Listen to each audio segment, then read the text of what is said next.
বাবা থাকেন সীমান্তের এপার ওপারে তার সন্তানরা, তাই চাইলেও যখন তখন দেখা করা অসম্ভব। আর এজন্য স্বল্পকালীন ভ্রমণ অনুমতি বা পারমিট চালুর দাবি সীমান্ত অঞ্চলের মানুষদের।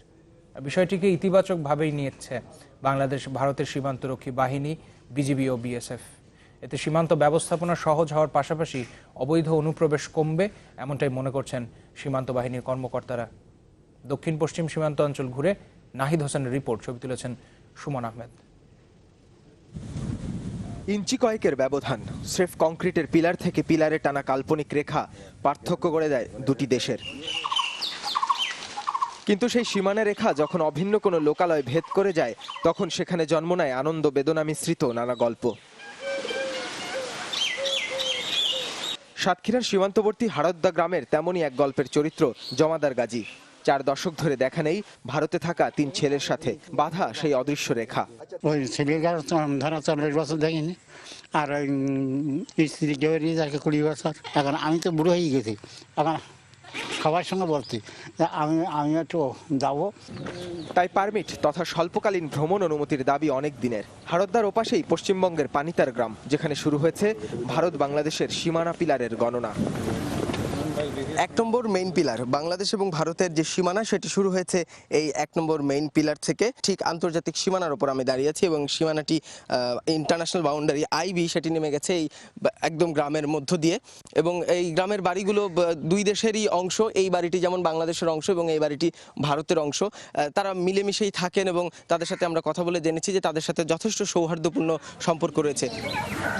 এই গ্রামে যাদের বাস তাদের কাছে খুব একটা মানে নেই এই পিলারের, বরং আছেন মিলেমিশেই সুখ দুঃখের ভাগিদার হয়ে। সে কথাই বলছিলেন এক বয়োজ্যেষ্ঠ।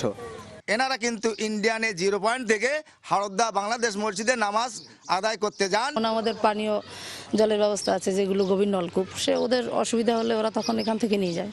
ভারতীয় সীমান্তরক্ষী বাহিনী বিএসএফ এর মাঠ পর্যায়ের এক কর্মকর্তা বললেন, সীমান্ত ব্যবস্থাপনায় মানবিকতাকে গুরুত্ব দিতে হয়, তবে অবশ্যই নিয়ম রক্ষা করে। আমরা হিউম্যানিটিটাকে মেনটেন করি আর কি। দুটো দেশের মধ্যে রিলেশন ভালো থাকে, দুটো দেশের মানুষের যাতে কোনো রকম অসুবিধা না হয়। যতটুকু পিছনে যেটা ইন্টারন্যাশনাল রুল আর কি, 150 গজ দূরে এক ডিফেন্স থাকবে আর কি, সেই চিজগুলো মেনটেন করি আর কি। গ্রামের দুপাশেই যখন দুদেশের সীমান্তরক্ষী বাহিনীর কড়া প্রহরা, তখন আসা যাওয়াও সীমিত। সেই বাস্তবতাতে স্বল্পকালীন ভ্রমণ অনুমতির পক্ষেই মত বিএসএফ এর এক ঊর্ধ্বতন কর্মকর্তার। And I think it's a very good subject which should be pursued to this logical conclusion. It will be a great help for, at least for it may or may not be helpful for anybody, but it will be definitely will be a great help to the border guarding forces. এ বিষয়ে border guard বাংলাদেশের নবনিযুক্ত প্রধানের মনোভাবও ইতিবাচক।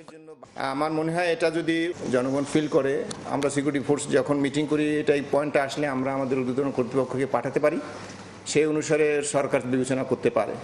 দুদেশের সরকার স্বল্পকালীন ভ্রমণ অনুমতির সিদ্ধান্ত নিলে সীমান্ত ব্যবস্থাপনা যেমন সহজ হবে, তেমনি কমবে অবৈধ অনুপ্রবেশ, মত বিজিবি মহাপরিচালকের।